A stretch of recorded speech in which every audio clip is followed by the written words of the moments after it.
Olá, olá pessoal, sejam todos muitíssimo bem-vindos a mais uma live da nossa super série Rumo à Maturidade. E o tema de hoje é Possua um senso de realidade objetiva, tá certo? Vamos esperar, como de costume, o Instagram dignar-se a avisar a todos vós que estamos cá ao vivo, beleza?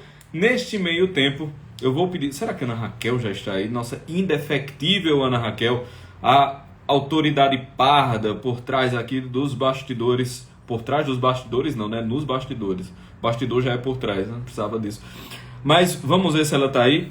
Se ela não estiver, eu vou colocando aqui o tema da live de hoje. Possua um senso de responsabilidade objetiva. Ana chegou. Ana, bota aí para eu fixar o comentário.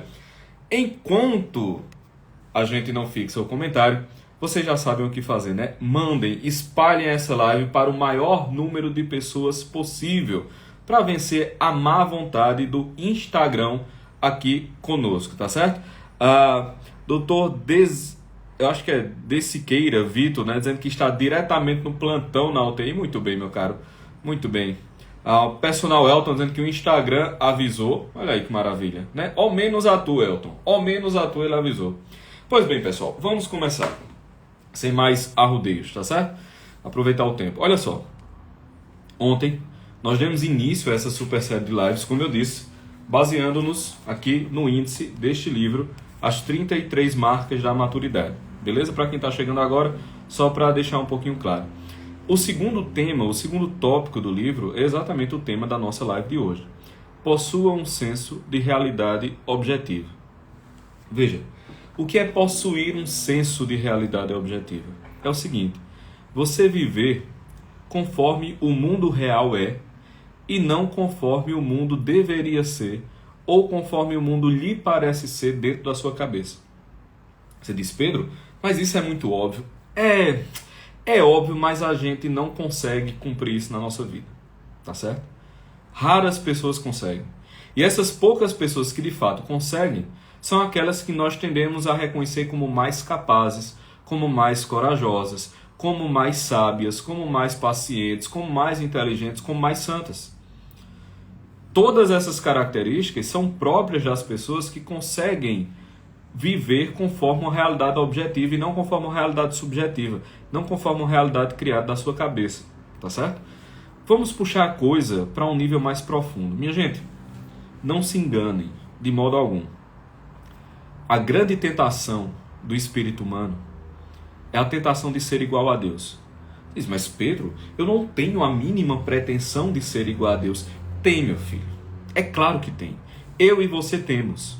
Nós somos um brinquedo quebrado exatamente por conta da nossa tentativa, do nosso gosto de tentar parecer Deus. Vai ser assim sempre. Porque essa é a tentação fundamental do espírito humano, compreende? É a tentação fundamental do espírito humano. Aí você diz novamente, mas eu não percebo essa tentação em mim. É claro que percebe.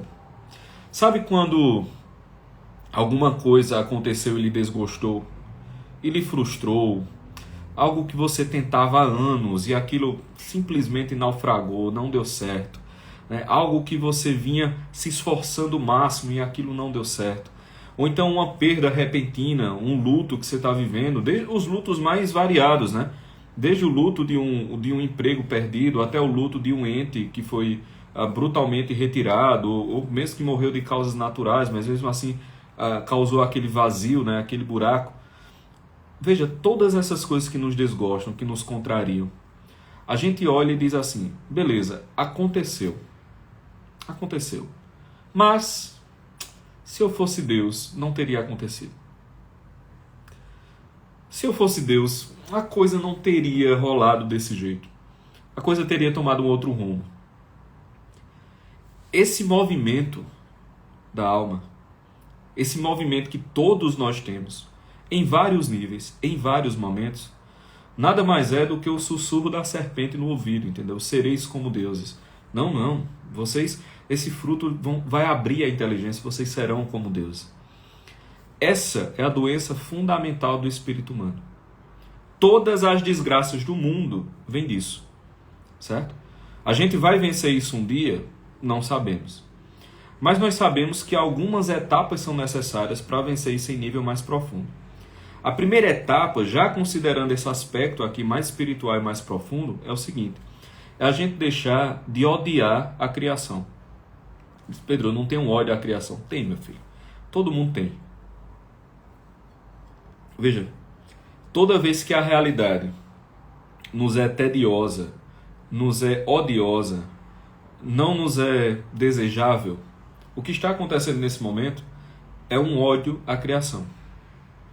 Então, qual é a primeira medida para a pessoa amadurecer nesse sentido? Para tornar-se capaz de olhar para as coisas que existem e não se entristecer por elas existirem desse modo. Simples demais.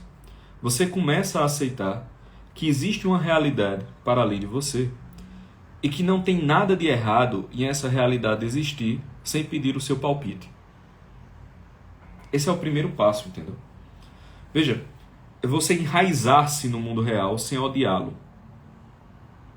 Você enraizar-se no mundo real sem odiá-lo. É possuir um senso de realidade objetivo. Porque perceba, minha gente, se a tentação fundamental do espírito humano é ser igual a Deus, isso significa que existe uma tentação fundamental do espírito humano em ser criador. Vocês estão percebendo? Então você começa a viver, todos nós vivemos em vários aspectos da nossa vida, não o mundo real, mas o mundo criado. O mundo criado na nossa cabeça. O mundo criado na nossa imaginação. O mundo criado nas nossas fantasias, nos nossos desejos. Não é o mundo real. Você está entendendo? Ou seja, nós usurpamos o papel criador para dar uma satisfação psicológica aos nossos desejos, à nossa maldade, à nossa malícia, ao fato de sermos um brinquedo quebrado. E a gente começa a viver nesse mundo subjetivo. Nesse mundo que só existe da nossa cabeça para dentro. Não existe da nossa cabeça para fora. Entendeu? O mundo lá fora é um outro mundo. Quem viver dentro do seu mundo imaginário, meu querido, você está preso numa caverna. Entendeu? É um buraco sem fundo. Porque a gente cria o mundo não a partir da nossa luz interior, que nós não temos. Porque tudo de bom que nós temos, nós recebemos da luz divina.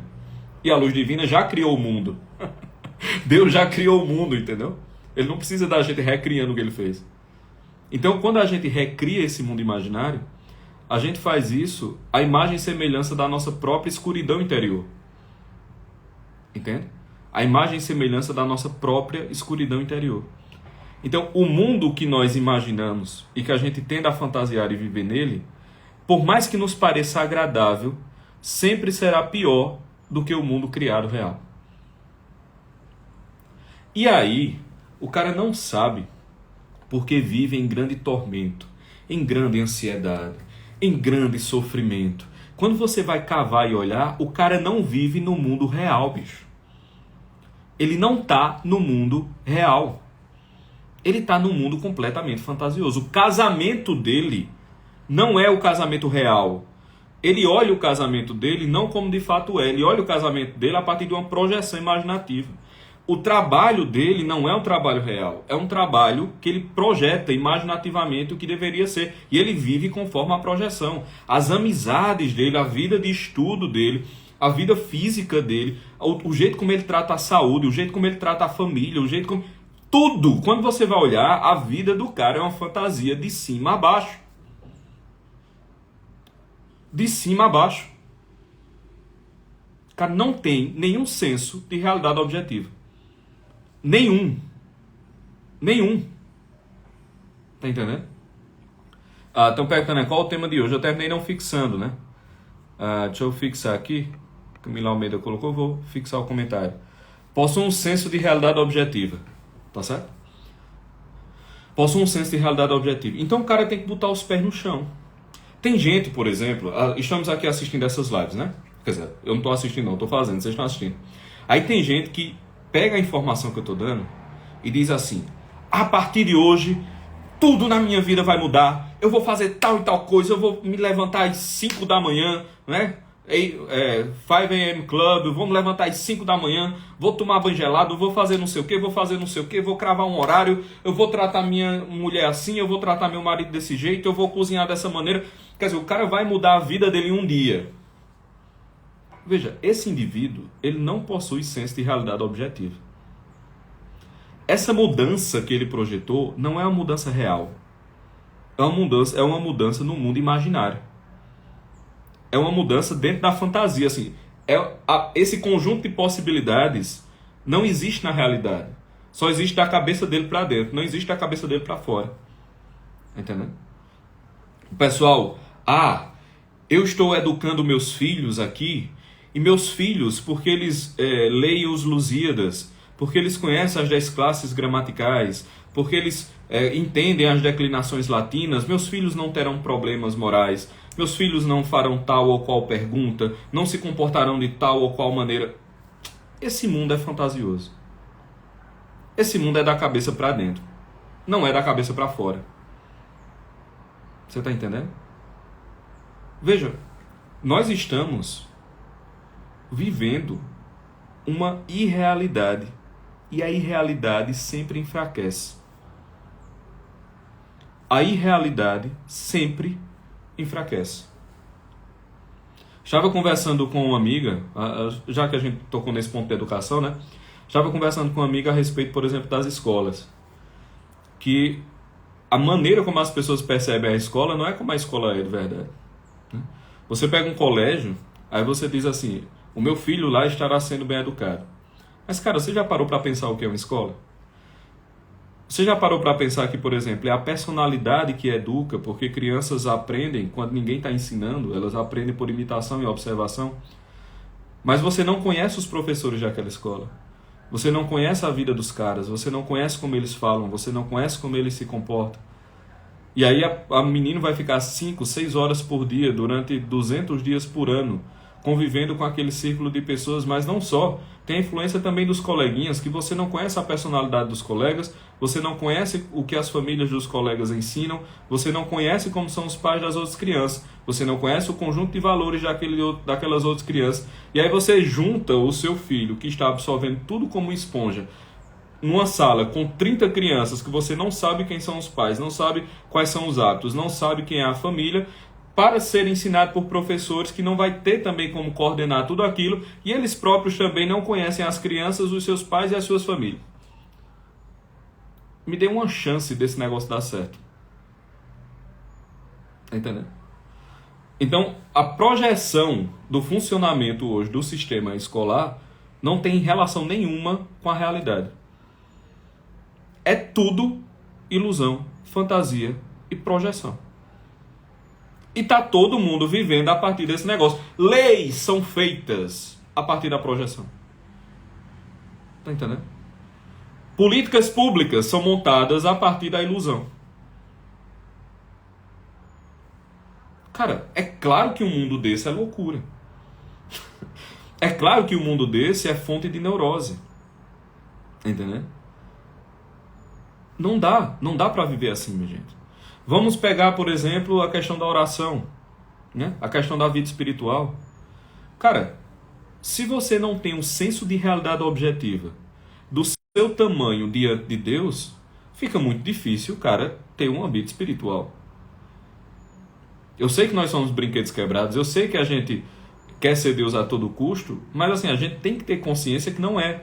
Então uma coisa é o seu instinto, né, da natureza decaída, ficar puxando para isso. Mas você saber que essa puxada vai levar para o mal. Outra coisa é você nem se importar com a puxada. Quer dizer, existe uma diferença, minha gente. Existe uma diferença entre você errar sabendo do erro e entre você sequer saber que o erro existe. Entendeu? Tudo bem, pode errar, mas desde que o ideal do bem e do acerto esteja ali presente. Porque aí o cara tem como voltar ao caminho. Mas se você não tem o ideal, se você não tem a medida, cara, você não tem como balizar os seus atos. Tá entendendo? Então o cara não tem ideia do seu tamanho perante Deus. Então o cara começa a julgar Deus. É loucura. Veja, todo juízo de Deus, ele é por princípio justo, bom e suave. Mas Pedro, eu perdi meu filho, bebezinho, de uma maneira inexplicável. Todo juízo de Deus é justo, bom e suave, por princípio. Por princípio. Se nos parece diferente, ou se nos agride, ou se nos é desagradável, perceba, não muda o fato de que a diferença da ação divina para nós faz com que todo o juízo de Deus seja justo, bom e suave. Inclusive aqueles que mais nos contradizem, inclusive aqueles mais dolorosos.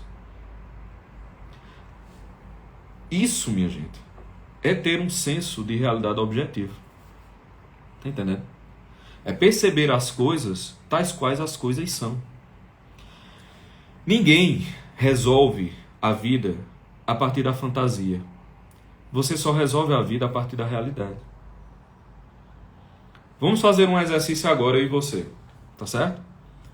Olhe para a sua vida específica. Vamos pegar aqui, olhe para a sua vida física. Vamos pegar do nível mais baixo. Olhe para a sua vida biológica.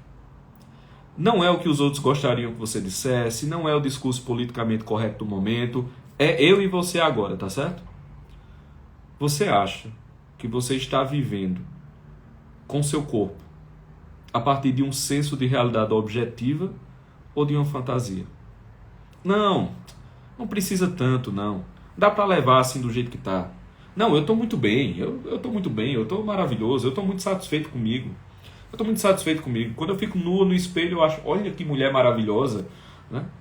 É assim que acontece. Responda com toda sinceridade. Aqui. Você vive com seu corpo a partir de uma projeção, de uma fuga, de um mundo imaginário, ou possuindo um senso de realidade objetiva? Agora vamos estender o círculo.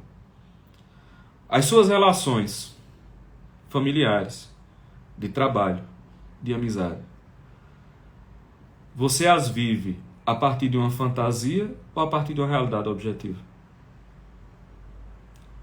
Aquela pessoa, por exemplo, eu fiz um Reels esses dias que até deu uma viralizada. Aquela pessoa que você julga ser sua amiga, ela é sua amiga a partir de uma projeção imaginativa sua, ou olhando objetivamente a realidade, ela é sua amiga mesmo? Tá entendendo? O relacionamento com seus pais, o relacionamento com a sua mãe, com seu pai, o modo como você os vê, o modo como vocês se relacionam, os seus relacionamentos conjugais, né, amorosos, seja de namoro a matrimônio, você está vivendo com aquela pessoa a partir do que a situação exige, porque a situação é concreta e exige um conjunto de ações concretas. Quer dizer, se você tem um mundo real, meu filho, você tem que agir na realidade e você tem que agir de um determinado modo. Porque é aquela história, né? Deus perdoa sempre, a gente perdoa às vezes. Mas a natureza, meu filho, não perdoa nunca. Tá entendendo? Se você agir de maneira irreal no mundo real, o mundo real vai lhe massacrar. Porque fatos não se importam com sentimentos. Entendeu? Fatos não se importam com fantasias. Fatos não se importam com projeções. Então o mundo real é de uma determinada maneira, e para se conduzir no mundo real, você tem que agir de um determinado modo, compatível com a realidade. Se você não faz isso, a realidade vai lhe esmagar. Tá entendendo? A realidade vai lhe esmagar. Então assim, você olhando o seu relacionamento amoroso, você está agindo conforme as circunstâncias exigem, por mais que aquilo lhe pareça duro, por mais que aquilo lhe seja desagradável ou seja agradável, mas você está agindo conforme a circunstância pede, ou você está agindo conforme uma projeção imaginativa sua? Vocês estão entendendo onde eu quero chegar? Não existe maturidade sem esse senso de realidade. Prestem atenção todas as pessoas que vocês olham e percebem como pessoas sábias. Claro, todo mundo tem seus defeitos, né? Todo mundo tem sua dose de ilusão, todo mundo tem sua dose de fantasia, todo mundo erra. Mas assim, tem algumas pessoas que você confia mais para julgar algumas coisas na sua vida, né? Para pedir um conselho, para escutar sobre certo assunto. Então, essas pessoas que fazem a sua assembleia de vozes, né? Aquele conjunto de pessoas que você, rapaz, eu vou escutar o que essa pessoa tem a dizer, talvez ela possa me ajudar. Veja se todos esses indivíduos, lista aí na sua cabeça. Lista aí na sua cabeça. Todos esses indivíduos têm um senso de realidade muito aguçado. Veja se não é. Você joga para ele uma situação, aquela pessoa olha e diz, rapaz, eu acho que tu tá errada nisso e nisso. E ela dá uma solução, ou dá um conselho, ou demonstra um ponto que parece que esclarece tudo. E quando você vai olhar assim, é a realidade crua, bruta e simples que ela colocou na sua frente. E às vezes, essa realidade que ela colocou na sua frente muda o jogo. Me digam se não é desse jeito. Isso acontece muitíssimo. Então veja, adquirir esse senso de realidade é indispensável. É indispensável. E aqui eu vou dar uma técnica básica para começar a adquirir esse senso de realidade. É o seguinte: não reclamar. Pedro, mas o que é que não reclamar tem a ver com adquirir esse senso de realidade? Veja, a gente reclama porque a realidade não corresponde à nossa fantasia. É por isso que a gente reclama. Eu queria treinar hoje e está chovendo. Não vou poder sair para treinar. E você fica puto com um negócio desse. É porque você está com raiva que a natureza não se comportou conforme você gostaria que ela tivesse se comportado. Você queria que, sei lá, alguma pessoa de algum relacionamento seu, seja relacionamento de trabalho, familiar ou amoroso, fizesse tal coisa por você e a pessoa não fez. Você começa a reclamar. Por quê? Porque você projetou uma determinada fantasia e aquilo não se cumpriu. Nós temos expectativas, né? Todos nós. E às vezes aquilo não se cumpre. E a pessoa começa a reclamar. Como diz a Elise, né? Reclamação é revolta contra a realidade. Exatamente. Então, qual um grande exercício para a pessoa cravar os pés no chão? Cravar mesmo os pés no chão. É você parar de reclamar. É você começar a aceitar as coisas como se você mesmo tivesse escolhido aquilo. Obviamente, essa aceitação da realidade não vai lhe colocar num estado de letargia. Não vai lhe colocar num estado de comodismo ou de preguiça. Por quê? Porque olha que coisa maravilhosa. Exatamente quando a gente aceita a realidade tal qual ela é que a gente tem força para mudá-la. É massa isso, né? Quando você aceita a realidade como ela é, aí é que o cara tem força para mudar a realidade. Então perceba, sei lá, uma criança, ela tem um determinado traço de personalidade ruim. Se a mãe, se o responsável, se o educador do momento fica fingindo que aquele traço de personalidade não existe, ele não vai ter força alguma para resolver o problema do moleque. Mas quando ele aceita que ele existe, olha os meios disponíveis para tentar resolver e se presta a resolver na medida do que ele pode, aquela realidade começa a mudar. Ele vai ter como ajudar o moleque e talvez aquele traço de personalidade suma através de um processo pedagógico. Isso vale para tudo. Eu só tenho como melhorar quando eu aceito a situação tal qual ela é. É a questão do alcoólatra ou de qualquer outro viciado. Veja, não dá para um viciado livrar-se do seu vício se ele não aceita que perdeu o controle diante do vício. Se o viciado não aceita a realidade, ele não tem como mudar a realidade, meu Deus do céu. Porque você só muda a realidade quando você crava os pés nela, meu filho. Tá entendendo? Um viciado só sai do vício quando ele aceita a realidade de ser viciado. Sem isso, não tem como mudar. Não tem como mudar. E pegando esse aspecto do vício, vê só. Tem muita causa da nossa tristeza, da nossa letargia, das nossas coisas, que é por conta de vício que a gente possui, certo? Vícios mesmo, vícios de natureza mais física, né? Vício em bebida, que é um muito óbvio aqui, drogas, celular, redes sociais, pornô, ou gente que tem vícios mais assim, tem gente que é viciada em confusão, tem gente que tem vício em briga, a pessoa não consegue ficar sem a adrenalina da briga. Assim, no relacionamento, a pessoa está o tempo todo espezinhando o outro, porque parece que precisa estar naquele negócio, né? Aquele negócio gostosinho, da atenção, de não sei o quê. Filho, isso é muito interessante num namorico, mas fica 10 anos com uma pessoa, com ela toda semana lhe espezinhando para ter aquela emoçãozinha. Não tem quem aguenta um negócio desse, meu amigo. Não tem quem aguenta um negócio desse. Tem gente que é viciada nisso, bicho. Viciada em instabilidade.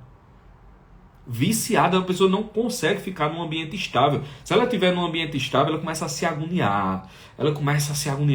Tá entendendo? É um vício. Quantos de nós somos viciados em um conjunto de coisas? Pedro, eu não boto uma gota de álcool na minha boca. Meu filho, se todo o problema de vício do mundo fosse bebida, tava muito mais simples, viu? Tava muito mais simples. A gente é viciado em muita coisa, sabe? Deixa eu colocar aqui.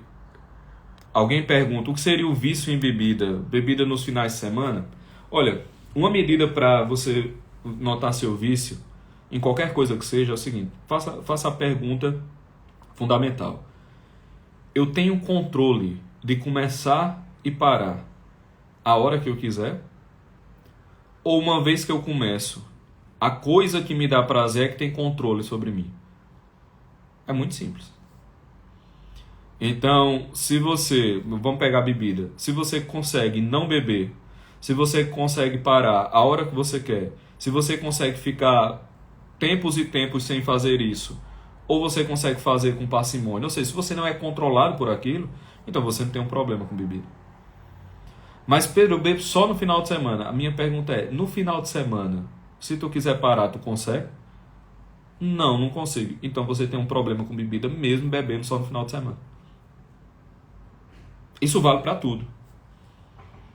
Isso vale para absolutamente tudo. Tá entendendo? Então assim, perceba, enquanto o cara não admite, e aqui eu estou usando, como eu disse, né, eu uso o exemplo da bebida apenas porque é o mais ilustrativo e fica mais fácil de entender, mas vale para tudo. Então se o cara não admite seu caráter de viciado, não tem como vencer o vício. Ou seja, se ele não bota os pés na realidade, não tem como ele mudar a realidade. Se o cara não bota os pés na realidade, ele não tem força para mudar a realidade. Então vamos lá, você quer mudar de vida, você quer, você quer realizar algo. Você só vai realizar isso se você admitir certas verdades que talvez você esteja lutando para escondê-las há anos. Há anos você está lutando para esconder essas verdades, né? Camuflando, maquiando, dando desculpa, dando justificativa, só para não encarar o negócio. Meu irmão, não vai mudar enquanto você não encarar. Tá entendendo? Porque enquanto você não encarar, você não vai ter força para a mudança. Uma das mais importantes notas da maturidade é você possuir um senso de realidade objetiva. Entendendo? Sem senso de realidade objetiva, meu filho, já foi. Já foi. Beleza? Então, pessoal, muitíssimo obrigado. É isso. Vocês já sabem o que fazer, né? Dê aquele print bacana aqui. Mandem para todo mundo. Falem, comentem, falem da live. Enfim, vamos vencer a má vontade do Instagram. Beleza?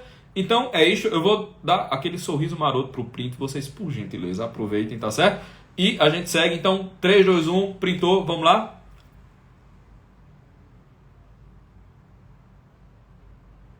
Pronto. Foi assim.